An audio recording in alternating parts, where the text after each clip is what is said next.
வணக்கம்.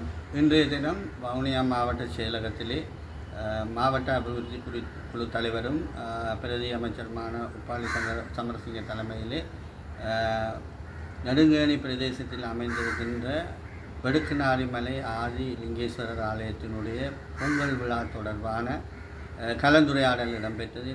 அந்த வகையிலே இந்த பொங்கல் விழாவை அவர்கள் சிறப்பாக நடத்துவதற்குரிய முழுமையான அனுமதி அங்கு வழங்கப்பட்டிருக்கின்றது. எமது அரசாங்கத்தை பொறுத்தவரையிலே எமது அரசாங்கம் மக்களுடைய விருப்பத்திற்கு மாறாக நடக்கின்ற அரசாங்கம் இல்லை, அவர்களது விருப்பத்துக்கு ஏற்க நடக்கின்ற அரசாங்கம் என்ற வகையிலே நாங்கள் இந்த பூஜை வழிபாடுகளை அவர்கள் சுதந்திரமாக மேற்கொள்வதற்குரிய அனுமதியை வழங்கி இருக்கின்றோம்.